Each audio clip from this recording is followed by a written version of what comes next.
Hi, I'm Maria Theoharis of Velo Sews on social media. Welcome back to Sew 50 podcast on Sew Organised Style. You're listening to the Top 20 Countdown series. The top three were what I just suggested, the rounded upper back and the cylindrical torso and the forward rotated shoulders. That's Lynda Maynard. She was on the podcast in 2020, and her podcast today is number 13 in the Top 20 Countdown. Don't you think we've had a real variety of community-spirited guests in the top 20 so far? Back in 2020, I never thought an accomplished teacher like Lynda Maynard would agree to recording a podcast with me and for Sew 50.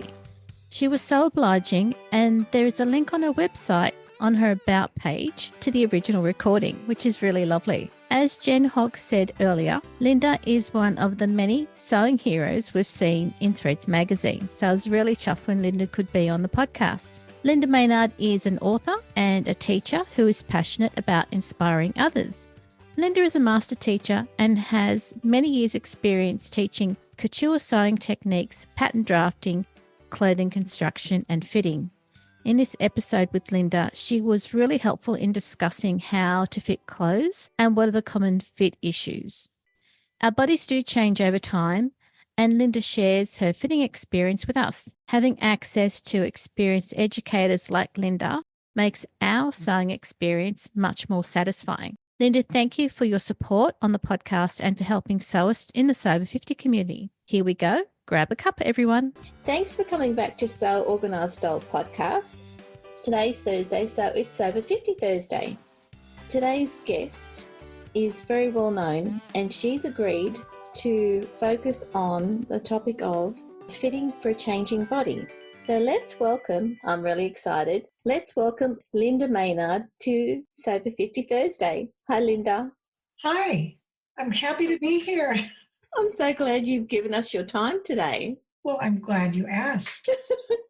For Sew 50, when we spoke and planned this podcast, the whole aim of this podcast is to look at fitting for a changing body. Yes. And you're the fitting expert, the person who loves fitting. I love it. It's a passion I have. I really enjoy fitting, yes, because it makes people feel so good to wear something that if you're comfortable in your clothes and you think you look good, you'll just walk with more confidence and grace. So that's my goal. And in case listeners are not aware of your fitting background, tell our listeners about your fitting expertise. It all started so long ago. I was teaching pattern drafting classes and doing freelance pattern drafting. I've done so many things, and I did dressmaking for a while, but every facet of garment construction requires a good fit, because otherwise you can make something and do a beautiful, beautiful job with a lot of wonderful couture finishes, and it hangs in the closet. Why? Because you don't feel good when you put it on. You might not even know why, but if you look in the mirror, if something is amiss, it could just be a proportion. The proportions could be wrong. So I think fitting is more important than all the other stuff, really. If you have a well-fitted garment and your sewing skills really aren't up to snuff, I think they'll be less obvious because the fit will be so good. And that's what people will notice, is how good you look in the garment. They won't be looking at the garment, at the details as much. That's right. They'll be looking at the overall picture. And you'll be happy. So the overall picture really, from a viewer's perspective, is that you look great. End of story, really. Yes, you look great. Absolutely. Yeah. They're not noticing a chocolate pouch or sloping shoulders or a droopy tush. They're not seeing any of those things because the garment has been fitted to cover up all that stuff. And it works. So for me, I really like to hover over the hors d'oeuvre table at a party. I just love it. I like to eat all those hors d'oeuvres and just circle and circle. And so I have no desire to completely get rid of my little pouch that I've developed, because I'm not going to give up my bad habit. It's so much fun. But I know how to camouflage it. And so that's good. I'm happy about that. That's my example. The listening group that we've got is very global. What's a chocolate pouch? Chocolate pouch is too much of whatever you put in your abdomen that makes it protrude slightly. Yes, I don't want to give up my chocolate, which is mine. And so I just do the fitting changes to my patterns so that it's not obvious. Great. Thanks for explaining that. I just think it's a wonderful description. Where should someone start when it comes to making those changes? How to identify the changes they need to make when it's their body that's changing? One of the very helpful things is always make a muslin test garment. And then when you're looking in the mirror, whether you're taking pictures of yourself, a back view with your eye camera or whatever, don't have your head in the picture. Remove your head because you will be much more objective about the body you're viewing. Mm-hmm. If you have your face attached to the picture, you'll just be distracted by that. So just look at the body that's in the picture and you'll be able to notice things. You'll be able to notice irregularities or changes and just make note of them. And then the muslin can be changed to accommodate or to camouflage. And it'll be more comfortable too, because it's not good to have things that are too tight. Some people think if they just make things tighter, it makes them look thinner. No, it doesn't. Mm-hmm. It doesn't at all. It just exacerbates the situation. It brings everybody's eye to the situation if a garment is too tight. So it needs to be gliding gently over the body and flattering. So when it comes to making a muslin, do you recommend that people always use, say, calico as their basis? Yes, I think it's important to use, calico. Muslin and calico are synonymous terms, correct? Okay. And make sure that it's not pre-shrunk. It can't be pre-shrunk. You want it straight off of the bolt because pre-shrinking builds in stretch. Ooh. When I was very young, which was a long time ago, we didn't have Lycra in our jeans yet. We just had jeans. And so what we would do was, I'm in my 60s, and as a teenager, what I would do is take the jeans out of the dryer when they weren't quite all dry, so they'd still be right, and then pull them on, and then I'd have to get a butter knife and lay on the bed to put the pocket bags down. I have to slip the butter knife down in the pocket. No way. Yes. So the jeans would be really, really tight because that's important to young people. And then, of course, by the end of the day, they'd be all baggy again. There was no Lycra. Anyway, so it's important to not have things that are way too tight. Have things that glide over the body. Okay. There we go. We learned something about you. Okay. To make a muslin, it's the fabric that hasn't been pre-shrunk. What's the next step from there? Well, make sure that you have 1-inch seam allowances on your pattern. Mm-hmm. So if you're starting with something with a 1/2 inch or 3/4 or 5/8, add enough extra seam allowance that you have a whole inch, because that's very important we'll have to pull from that if we need excess fabric. Okay. The other thing, the main thing, the most important thing, I think, is to impose balance lines on the muslin. So you always want to have a grain line, a vertical grain line from the bottom of the piece to the top, all pieces all around the body. Right. And that is supposed to be perpendicular to the floor. So during the fitting process, the goal is that grain line will be perpendicular to the floor. Then we will have cross grain lines imposed on the garment as well. Okay. And where those lines are imposed depends on whether we're working with a dress, a skirt, a pant, or a jacket. Mm-hmm. But we will have a few cross grain lines. So the goal in fitting is to have the balance lines be either parallel to or perpendicular to the floor. Okay. So the lines have to be imposed on the muslin test garment. And also stay stitch. Any curves where you're not, let's say you have a neckline or an armhole without sleeves being attached, stay stitch right on the stitching line, because we do need to clip right to that stitching line. But we need seam allowances there in case we need to build out a little bit. Okay. So inch seam allowances and balance lines. And balance lines. And when you put those lines onto each piece of whatever it is you're making, would you draw them on or would you baste those lines on? Oh, that's a really good question. I teach this in 2 different colleges. Yep. And invariably, I get students who just draw them on with a Sharpie. And I tell them, I will not grade that. I won't even look at it until you come back with the line stitched on, because they're not accurate. Sometimes they'll start a line and they'll see that they're not accurate or they went off a little bit. Then they'll put another line on and it gets to be such a hot mess. I don't know what I'm looking at. So they have to machine base them on. And you do it flat. You do it flat on the pattern piece before you put anything together. It's pretty simple. You've got to do it on every single pattern piece. Yes, because people have anomalous figures. You might have a high shoulder, you might have a breast that's higher than the other, or a high hip. So it's very important to do it on each pattern piece, yes. Okay, that's good. So you're getting all the pattern information on each piece of your muslin. Yes. Great. What's the next step? Machine baste the garment together. Yeah. And I do have a trick for people who are trying to fit themselves. I will pin a zipper into the center back, or maybe I'll make an opening on the side for the fitting process because I'm alone most of the time when I'm fitting. It's usually late at night. And so I will pin a zipper in, just a regular railroad zipper, the down and dirty centered application, because then I can actually unzip and zip my muslin test garment to put it on. So that's a really good trick. And I didn't learn that for a long time. I used to try to pin the thing and it was terrible. So you cut it out without pre-shrinking the fabric, impose the grain lines, state stitch any curves, and then put the garment together and put a zipper in, even if it's just pinned in by hand for the fitting. Then look in the mirror and remove your head. Yes. No head in the photo. No head. Nope. Okay.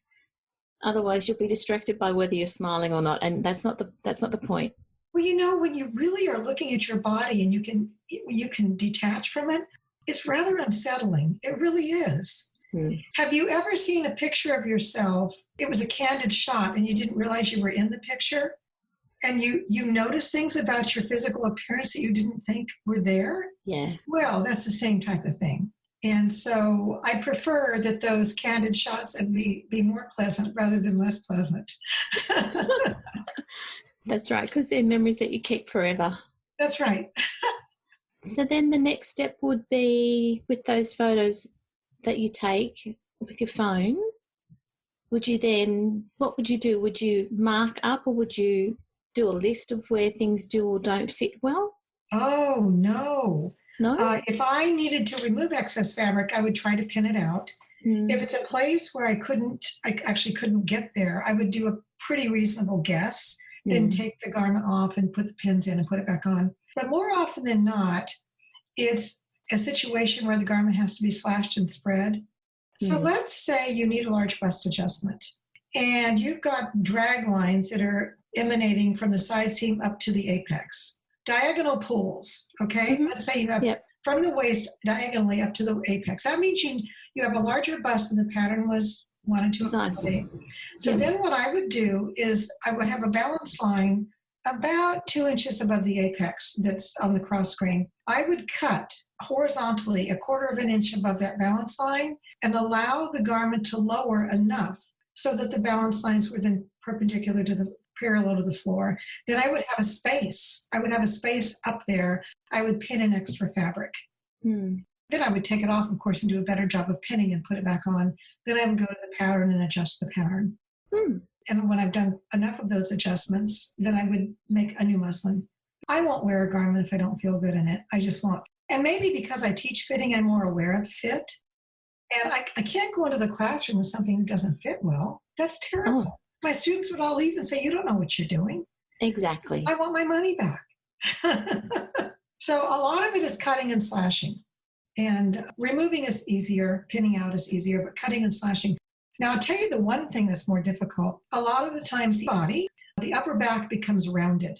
And so many young people are hovered over their computers, their keyboards. I've seen so many young people who are getting round-shouldered and rounded upper backs. And I can look at myself side view and I can see how far is that cross grain arcing up from side to side. As it travels from the side over the shoulder blades into center, it usually arcs up a bit. And of course, the older you get and the more stooped you get, the worse it's going to arc up, the greater the arc is going to be. But at this point, I can cut above that balance line and add in about 3/8 of an inch of fabric for myself. And then that takes care of it. Then all the lines will be parallel to the floor, all the crosswise balance lines. And the upper back is not noticeable. And that's the thing with fitting, is making sure that those curves are not noticeable. Correct. That's exactly right. And sometimes I'll get people with a high hip And with a skirt or a sheath dress, a skirt or a sheath dress particularly, because the center back seam will arc toward the high hip. Oh, yeah. Yes. Yes. Yes. And so it's not that they didn't put it on straight. It's just that their hip is too high and it's calling for extra fabric. The one there's another one I see a lot.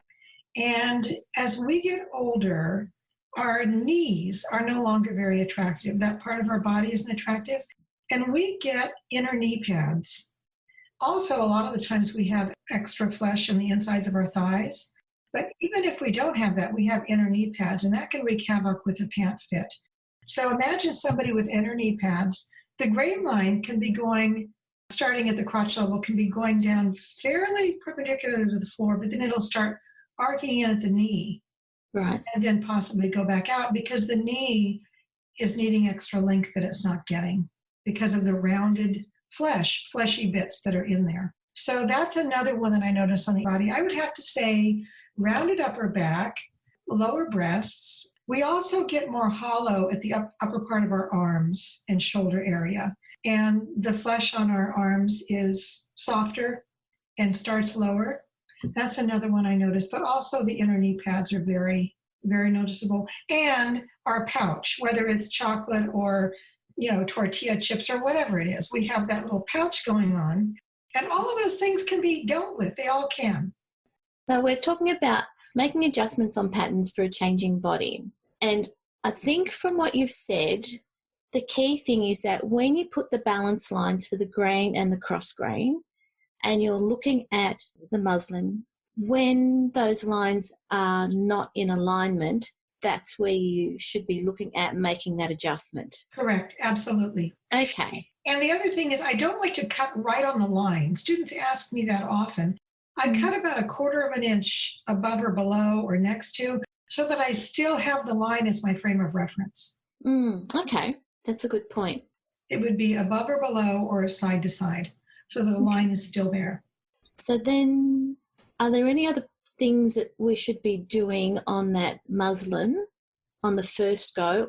And is it worthwhile doing more than 2 test runs? Pants sometimes take more than 2 test runs, but most skirts don't. Dresses usually don't. They may if they have a sleeve, because getting the sleeve onto the dress is one thing. That's a fairly easy thing to do, or onto a jacket. But doing it in a way that doesn't inhibit movement is a whole nother situation. So I find sleeves are one of the most challenging things to fit. In fact, I remember a few years ago, I was asked to do a sleeve workshop, an hour and a half, how to fit the sleeve. And I asked the woman, I said, I don't think nobody's going to sign up for that. Who wants to listen to that? And actually there were 80 people there. I was stunned. There were 80 people wanting to know how to fit the sleeve. So I think sleeves are also a great big problem. They're a challenge to fit. A lot of people don't have enough cap height in the sleeve, and cap height is easy to see. Cap width, though, is one that's not so visible, and that would be the distance across the sleeve cap from where it's sewn into the front armhole where it's sewn into the back. There has to be enough ease to be able to move. That's good that you've mentioned it, because what you're doing is you're demystifying what I've always been taught, where you put the gathers or the ease at the top of the sleeve, but actually you need to have the ease at the front and the back because that gives you your movement.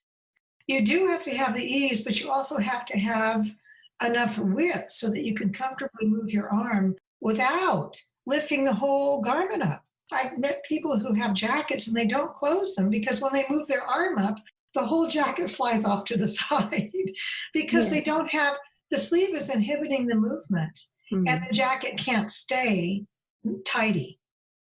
So sleeves are a huge deal. They are. But you need to have that movement there. You need to have the ability to move. You don't want your movement inhibited, no. Do you have any tips that people should be following then? Some general rules? I would put a tape measure. I would start at the stitching line on the front armhole of your garment and the stitching line on the back armhole of your garment. Now this is bare with a bare arm. Right. And have it a little bit loose. Don't have it right snug against the arm. Have some ease built in and see what that measurement is. And you'll be surprised. Usually it's much more than the pattern. Usually there's much more cap width needed than provided by a pattern. Okay. So that's one I would definitely encourage people to do that. And cap height also, with your arm straight down to your side, put a piece of elastic as high up under the arm as you can around the arm so that it's parallel to the floor, and then measure up until you get to the hinge where the shoulder is attached to the torso, and see what that cap height is. Because not enough cap height also causes the sleeve to be very uncomfortable. Those two things. Okay. That's two good general rules to follow. Yes. Yeah. Is there a top 5 or a top 3 adjustments that you've seen for people whose bodies have been changing? Yes, the rounded upper back. Absolutely, the rounded upper back. And I would say for women after menopause, our rib cage tends to expand. We kind of lose our waistline. We become H-shaped people instead of the hourglass people we used to be. Mm-hmm. So I think that's another one where we just fight that. We fight that so much. We're so hesitant to want to expand the waistline of the garment. But you have to. So I would say the rounded upper back is huge. And also the rib cage area just becoming more cylindrical. Mm-hmm. And the other problem that goes along with the rounded upper back, the shoulders start rotating forward.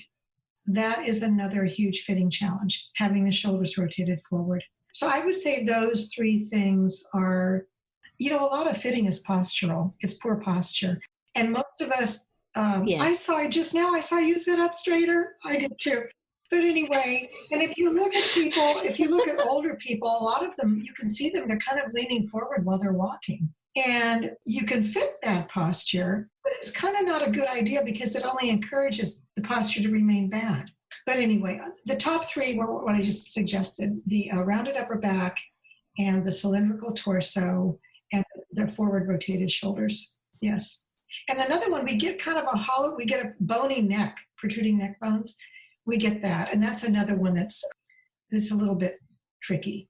There's a sticking point there. That's one that's hard to work with. What I've noticed personally is when I look at photos that I've taken with people in a group, I always stand forward because I feel like I'm wanting to hug them. And so that's why I've noticed personally that my posture is going forward. So when I go to the gym, if I'm doing weights, I always work on trying to keep my posture straight. Oh, I try so hard. And then I sit in front of the computer and I get so engrossed in my work, I forget all about my posture. But yes, it's important. It's so important to maintain that. It is. And then to use fitting for the things you can't fix with better posture. Yeah, this is true. So I'm just thinking back to some patterns that I use for the winter. The size of those patterns are different to the ones that I use for the summer. The size is different? Why? Because I tend to fight my weight coming on in the winter and I work really hard to lose it for the summer. Oh, okay. All right. Just a personal thing, yeah. Yeah, okay. I know where the excess weight always goes to, so I always have that full derriere adjustment happening. Right. Where people can find out more if they're interested. About fitting? Yeah. Well, there are some good books out there about fitting. And also, I will be teaching an online class. It's brand new and I don't know when it will be, but I will be teaching fitting classes via Zoom. So I guess stay tuned. Within the next year, I'll be starting to do those classes. Oh, that's really good. It's really hard to find, when we're able to go to workshops, yes, we can go to workshops, but right now, I think our option is going to solely be around doing online workshops. So that's going to be a really good one to keep an eye out for. Yes, I think it will too. I'm excited. I'm very excited. Yeah. Yes. Great. Lynda, thank you so much for coming on to Sew Organised Style podcast for Sew Over 50. Having the opportunity to hear from you the steps to go through when it comes to making pattern adjustments for a changing body. It'll help our listeners look at how they can go about doing this in a way that's going to help them in the long term, having patterns that really fit them well.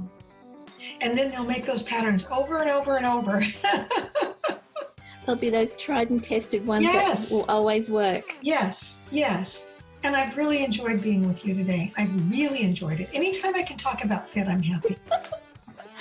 Thank you so much, Lynda. It's just, sorry, I feel very grateful that you've given us your time today. You know, you're one of the fit experts that people know about, and I'm really pleased that you've walked us through some of the basics, which is going to be so helpful in the future.